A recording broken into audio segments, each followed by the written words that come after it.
ಕನ್ನಡ ಪಿಕ್ಚರ್ನ ಸಮಸ್ತ ಅಭಿಮಾನಿಗಳಿಗೆ ನಮಸ್ಕಾರ. ಕನ್ನಡ ಪಿಕ್ಚರ್ ಇವತ್ತೊಂದು ವಿಶೇಷವಾದ ಜಾಗ.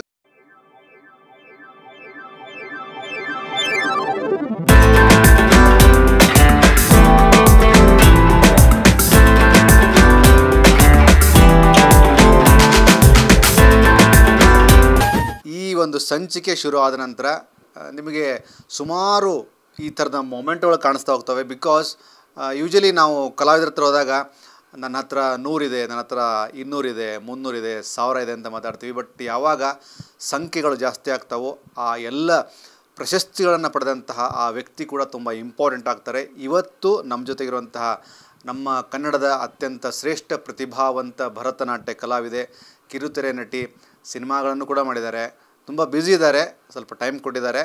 ನಾವು ಅವ್ರ ಹತ್ರ ಬಂದಿದ್ದೀವಿ. Rupika, thank you so much. Thank you so much. ಇದು ನಾನು ಕೌಂಟ್ ಮಾಡೋಕ್ಕಾಗಲಿಲ್ಲ. Point number 1. ಎರಡನೇದ್ದು ತುಂಬ ನನಗಿದು second experience. First experience Malathi Shri Mysuru ಅವ್ರ ಮನೆಗೆ ಹೋದಾಗ ರಾಶಿ ಈ ಥರದ ಮೊಮೆಂಟ್ಗಳು. ನಾನು ಅಂದೆ, ಅಮ್ಮ ಎಷ್ಟಿದ್ದಾವೆ ಅಂತಂದೆ. ಗೊತ್ತಿಲ್ಲ ಕಣ, ಕೌಂಟ್ ಮಾಡೋಕ್ಕಾಗಲ್ಲ ಅಂದರು. ಕೌಂಟ್ಲೆಸ್ ಮೊಮೆಂಟ್ಗಳ ಜೊತೆ ನೀವಿದ್ದೀರಿ. ಎಕ್ಸಾಕ್ಟ್ಲಿ ಇದಕ್ಕೊಂದು ರಿಯಾಕ್ಷನ್ ಬೇಕು ನನಗೆ. ಎಲ್ಲರೂ ಹೇಳ್ತಾರೆ ಏನು ಸಂಪಾದನೆ ಮಾಡಿದ್ದೀರಾ, ಬ್ಯಾಂಕ್ ಬ್ಯಾಲೆನ್ಸ್ ಎಷ್ಟಿದೆ ಏನೋ ಅಂತೆಲ್ಲ. ಸೊ ನಾನು ಹೇಳ್ಬೋದು, ನನ್ನ ಸಂಪಾದನೆ ನನ್ನ ಬ್ಯಾಂಕ್ ಬ್ಯಾಲೆನ್ಸ್ ಇದೆ ಅಂತ ಹೇಳೋಕ್ಕೆ ಹೆಮ್ಮೆ ಆಗುತ್ತೆ.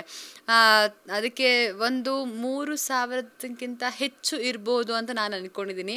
ತುಂಬ ಜನ ಹೇಳಿದ್ದಾರೆ ಇದನ್ನು ಗಿನ್ನಿಸ್ ವರ್ಲ್ಡ್ ರೆಕಾರ್ಡ್ಗೋ ಲಿಮ್ಕಾ ಬುಕ್ ಆಫ್ ರೆಕಾರ್ಡ್ಗೋ ಇದು ಮಾಡ್ಬೋದು ಅಂತ.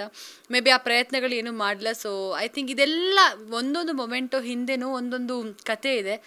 ಐ ಥಿಂಕ್ ಅದೆಲ್ಲ ತುಂಬಾ ಮ್ಯಾಟರ್ ಆಗಿದೆ. ಇವಾಗ ನಿಮ್ಮ ಮುಂದೆ ನಾನು ರೂಪಿಕಾಗಿ ಮಾತಾಡ್ತಾ ಇದ್ದೀನಿ ಅಂತ ಹೇಳಿದ್ರೆ ಇದೆಲ್ಲರ ಪರಿಶ್ರಮನೇ ಇಲ್ಲಿ ನಿಂತ್ಕೊಳ್ಳೋಕ್ಕೆ ಒಂದು ಸಾಧ್ಯ ಆಗಿದೆ ಅಂತ ಹೇಳ್ಬೋದು. ಎಷ್ಟೋ ಜನ ಮೋಸ್ಟ್ಲಿ ಮೊಮೆಂಟೋ ಅಂಗಡಿಗೆ ಹೋಗಿದ್ದೀನೋ ಅಂತ ಹೇಳಿದ್ದಾರೆ. ಆ್ಯಂಡ್ ತುಂಬ ಜನ ಹೆಂಗೆ ಮೇಂಟೈನ್ ಮಾಡ್ತೀರಾ, ಇದೆಲ್ಲ ಮೇಂಟೈನ್ ಮಾಡೋಕ್ಕೆ ಕಷ್ಟ ಆಗುತ್ತೆ, ಮೂಟೆ ಹಾಕ್ಬಿಡಿ ಎಲ್ಲಾದ್ರೂ, ಏನಕ್ಕೆ ಬೇಕು ಅಂತೆಲ್ಲ ಅಂತಾರೆ. ನನಗದು ಆ ವರ್ಡ್ ತೊಗೊಳಕ್ಕೆ ತುಂಬಾ ಕಷ್ಟ ಅನಿಸುತ್ತೆ. ಯಾಕಂದರೆ ಇದೆಲ್ಲದರ ಸಂಪಾದನೆ ಇದೆಯಲ್ಲ, ಅದರ ಒಂದು ನೋವು, ಅದರ ಒಂದು ಸ್ಟ್ರಗಲ್ ನಮಗೆ ಮಾತ್ರ ಗೊತ್ತಿರುತ್ತೆ. ಅದನ್ನು ನಂಬಿ ನನಗೆ ಕೈ ಹಿಡಿದಂತಹ ನಟರಾಜನಿಗೆ ಆ್ಯಂಡ್ ಆ ಕಲಾ ಸರಸ್ವತಿಗೆ ನನ್ನ ಜೀವನ ಅರ್ಪಣೆ ಮಾಡಬೇಕು ಅಂತ ಹೇಳ್ತೀನಿ. ಇಲ್ಲ, ತುಂಬ ಜನಕ್ಕೆ ಗೊತ್ತಿಲ್ಲ. ರಂಗಭೂಮಿ ಕೆಲಸ ಮಾಡ್ತೀರಿ, ಭರತನಾಟ್ಯ ಮಾಡ್ತೀರಿ, ಸೀರಿಯಲ್ಸ್ ಮಾಡ್ತೀರಿ, ಸಿನಿಮಾಗಳನ್ನು ಮಾಡ್ತೀರಿ, ತುಂಬ ವರ್ಷದಿಂದ ಇಂಡಸ್ಟ್ರಿಯಲ್ಲಿ ಇದ್ದೀರಿ. ಬಟ್ ರೂಪಿಕಾಗೆ ಪ್ಲಸ್ ಪಾಯಿಂಟ್ ಏನಂತಂದರೆ ಎಲ್ಲ ಕಡೆನೂ ಸಿಗಬೇಕಾದಂತಹ ಮಾನ್ಯತೆ ಎಲ್ಲರೂ ಕೊಟ್ಟಿದ್ದಾರೆ ನನ್ನ ಪ್ರಕಾರ. ಇದಕ್ಕೆ ನೀವೇ ರಿಯಾಕ್ಟ್ ಮಾಡ್ತೀರಿ? ಹೌದು, ಎಲ್ಲರೂ ಹೇಳ್ತಾರೆ ನಿಮ್ಗಿನ್ನ ಆ ಥರ ಒಂದು ಪಾತ್ರ ಸಿಗಬೇಕಾಗಿತ್ತು, ಈ ಥರ ಪಾತ್ರ ಸಿಗಬೇಕಾಗಿತ್ತು, ಅಥವಾ ನೀವು ಆ ಥರ ಆ ಸ್ಟಾರ್ ಜೊತೆ ಮಾಡಬೇಕಾಗಿತ್ತು ಅಂತ. ನಾನು ಯೂಶ್ವಲಿ ನನ್ನ ಒಂದು ಒಪಿನಿಯನ್ ಅಂತ ಹೇಳಿದ್ರೆ, ನೀನು ಸ್ಟಾರ್ ಆಗೋದು ಇಂಪಾರ್ಟೆಂಟ್ ಇಲ್ಲ, ಆದರೆ ಒಳ್ಳೆ ಕಲಾವಿದರಾಗಿ ಗುರುತಿಸ್ಕೊಳ್ಳೋದು ಇಂಪಾರ್ಟೆಂಟ್. ಸೊ ಇವಾಗ ರೂಪಿಕಾ ಅಂತ ಹೇಳಿದ್ರೆ ಓಕೆ ಇವ್ರಿಗೆ ಡಾಕ್ಟರ್ ಪಾತ್ರ ಕೊಡ್ಬೋದು, ಇವ್ರಿಗೆ ಆ್ಯಕ್ಟರ್ ಪಾತ್ರ ಕೊಡ್ಬೋದು, ಕಾಲೇಜ್ ಹುಡುಗಿ ಪಾತ್ರ ಕೊಡ್ಬೋದು, ವಿಲನ್ ಪಾತ್ರ ಅಂದರೆ ಆ ಒಂದು ವರ್ಸಟ್ಯಾಲಿಟಿ ಆ್ಯಕ್ಟ್ರೆಸ್ ಅಂತ ಅನ್ನಿಸ್ಕೊಳ್ಳೋಕ್ಕೆ ನನಗೆ ತುಂಬಾ ಇಷ್ಟ. ಸೊ ಎಲ್ಲ ಪಾತ್ರನ ಟ್ರೈ ಮಾಡಬೇಕು. ಆ್ಯಂಡ್ ನಾನು ಎಕ್ಸ್ಪೆರಿಮೆಂಟ್ ಮಾಡ್ಕೊಳ್ಳೋಕ್ಕೆ ಇಷ್ಟಪಡ್ತೀನಿ. ಬಿಕಾಸ್ ಏನೂ ಸಿನಿಮಾ ಬ್ಯಾಕ್ಗ್ರೌಂಡ್ ಇಲ್ಲದೆ ತಪ್ಪೇನಿಲ್ಲ. ನನಗಿನ್ನ 28 ವರ್ಷ, ಈಗ ಒಂದು 22 ವರ್ಷ ಇಂಡಸ್ಟ್ರಿನಲ್ಲೇ ನನಗೆ ಜರ್ನಿ ಆಗಿದೆ. ಸೊ ಅಷ್ಟು ನಂಬಿ ನನಗೆ ಎಲ್ಲರೂ ಅವಕಾಶಗಳು ಮಾಡಿಕೊಡ್ತಾ ಇದ್ದಾರೆ ಅಂತ ಹೇಳಿದ್ರೆ ಅದನ್ನು ನಾನು ಅಷ್ಟೇ ಒಂದು ನಿಭಾಯಿಸ್ಕೊಂಡು ಹೋಗ್ತಾ ಇದ್ದೀನಿ ಅಂತ ಹೇಳ್ಬೋದು. ಇವಾಗಲೂ ಕೂಡ ನನಗೆ ಕರೆದು ಕೆಲಸ ಕೊಡ್ತಾ ಇದ್ದಾರೆ ಅಂತ ಹೇಳಿದ್ರೆ I am so grateful and fortune ಅಂತ ಹೇಳಿದ್ರೆ ಅದು ಹೆಮ್ಮೆ ಆಗುತ್ತೆ. ಸೊ ನನಗೆ ಅವಕಾಶ ವಂಚಿತಲಾಗಿ ಕೂತ್ಕೊಂಡಿದ್ದೀನಿ, ಅಥವಾ ನನಗೆ ಅವಕಾಶಗಳಿಲ್ಲ. ಅಪ್ಸ್ ಆ್ಯಂಡ್ ಡೌನ್ಸ್ ಇರುತ್ತೆ, ಬ್ರೇಕ್ಸ್ ಬರುತ್ತೆ, ಹೌದು. ಬಟ್ ನನಗೆ ಅವಕಾಶನೇ ಕೊಡ್ತಾ ಇಲ್ಲ ಯಾರು. ಖಂಡಿತ ಆ ಥರ ನನಗೆ ಯಾವತ್ತೂ ನನಗೆ ಇಂಡಸ್ಟ್ರಿ ಮಾಡಿಲ್ಲ. ನನಗೆ ಚೆನ್ನಾಗಿದ್ದೀನಿ, ನಗ್ನಾಗ್ತಾ ಇದ್ದೀನಿ, ಹೊಟ್ಟೆ ತುಂಬ 3 ಹೊತ್ತು ಊಟ ಮಾಡ್ತಾ ಇದ್ದೀನಿ ಅಂತ ಹೇಳಿದ್ರೆ ಐ ಥಿಂಕ್ ಅದು ನನ್ನ ಇಂಡಸ್ಟ್ರಿಗಿಂತಲೇ ಹೇಳ್ಬೋದು. ಟೋಟಲ್ ಎಷ್ಟು ಶೋಗಳನ್ನು ಕೊಟ್ರಿ ಭರತನಾಟ್ಯ ಮೂಲಕ?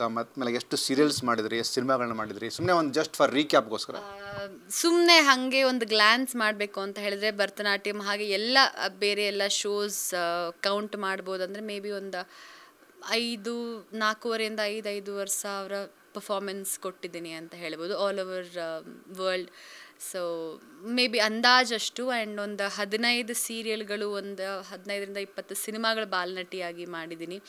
ಒಂದು 5-6 ನಾಟಕಗಳಲ್ಲಿ ಪರ್ಫಾರ್ಮೆನ್ಸ್ ಕೂಡ ಮಾಡಿದ್ದೀನಿ.